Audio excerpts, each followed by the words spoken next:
Mathrubhumi news തുടങ്ങുന്നത് മാതൃകാ polling ബൂത്തിൽ നിന്നാണ്. പത്തനംതിട്ടയിലെ മാതൃകാ പോളിംഗ് ബൂത്തിലാണുള്ളത്.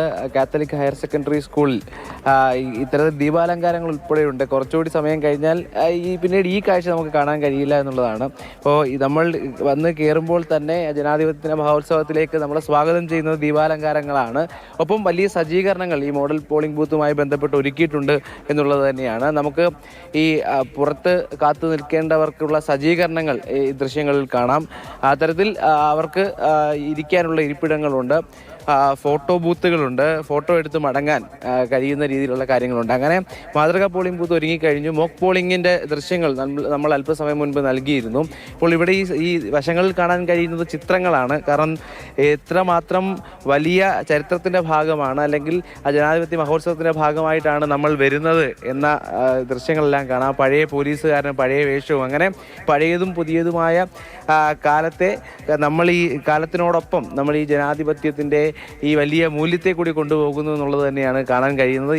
ഇപ്പോൾ ഈ ടെൻറ്റ് മുഴുവൻ, ഈ കാണുന്ന കൂടാരം മുഴുവൻ ഈ ചിത്രങ്ങളാണുള്ളത്. ഒപ്പം ആളുകൾക്ക് ഇരിക്കാൻ കഴിയുന്ന സ്ഥലങ്ങളുണ്ട്, വെള്ളത്തിനുള്ള സൗകര്യമുണ്ട്. അങ്ങനെ മാതൃകാ പോളിംഗ് ബൂത്ത് പത്തനംതിട്ട ജില്ലയിൽ സർവ്വ സജ്ജമായി ഒരുങ്ങിയിരിക്കുകയാണ്. മോക്ക് പോളിംഗിന് ദൃശ്യങ്ങൾ നൽകി കഴിഞ്ഞു. ഇത് ആറന്മുള നിയമസഭാ മണ്ഡലത്തിൻ്റെ ഭാഗമായുള്ള ഇടമാണ്. ഇവിടെ 644 വോട്ടർമാരാണ് ഈ പോളിംഗ് ബൂത്തുമായി ബന്ധപ്പെട്ടുള്ളത്.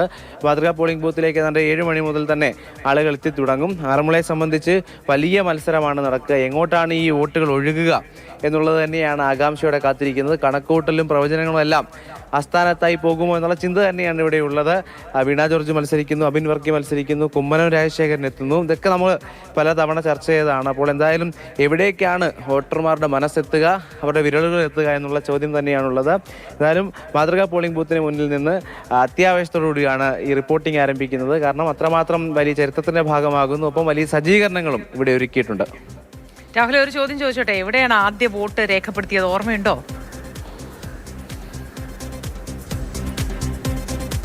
ഞാൻ വോട്ട് രേഖപ്പെടുത്തിയതാണോ? അതെ,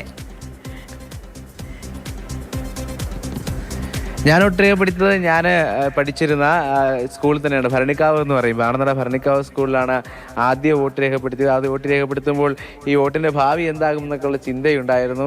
ഒപ്പം ആ ബീപ്പ് സൗണ്ട് കേൾക്കുമ്പോൾ എന്തൊക്കെ സംഭവിക്കുന്നു എന്നുള്ള കൗതുകം ഉണ്ടായിരുന്നു. പിന്നീട് ഏറ്റവും പ്രധാനമായി ആ ഇടത്തെ ചൂണ്ടുവിരലിൽ പതിയുന്ന ആ ഒരു മഷി, അതായിരുന്നു ഏറ്റവും വലിയ കൗതുകം. അത് പതിയുമ്പോൾ നമുക്കറിയാം പല രീതിയിലാണ് ഈ മഷി നമ്മളെ വിരലിലേക്ക് പതിയുക. അത് നന്നായി പതിയണം, നല്ല ഫോട്ടോ എടുക്കണം എന്നൊക്കെയുള്ള രീതിയിലുള്ള വലിയ കൗതുകമൊക്കെ ഉണ്ടായിരുന്നു. അപ്പോൾ ആ കൗതുകം എന്തായാലും ഇപ്പോഴും മനസ്സിലുണ്ട്. എത്ര തവണ നമ്മൾ ഈ ബൂത്തിലേക്ക് പോയാലും ആ ഒരു കൗതുകത്തിൻ്റെ ഭാഗമായി തന്നെയാണ് പോകുന്നത്. കൊല്ലത്താണ് എനിക്ക് വോട്ടുള്ളത്. ഇപ്പോൾ പത്തനംതിട്ട ജില്ലയിലാണ്, അയൽപക്കത്തുള്ള ജില്ലയാണ്. അപ്പോൾ എന്തായാലും ആ സന്തോഷവും കൗതുകവും ഒക്കെ ഈ റിപ്പോർട്ടിങ്ങിൻ്റെ സമയത്തും ഉണ്ട് എന്നുള്ളത് തന്നെയാണ്.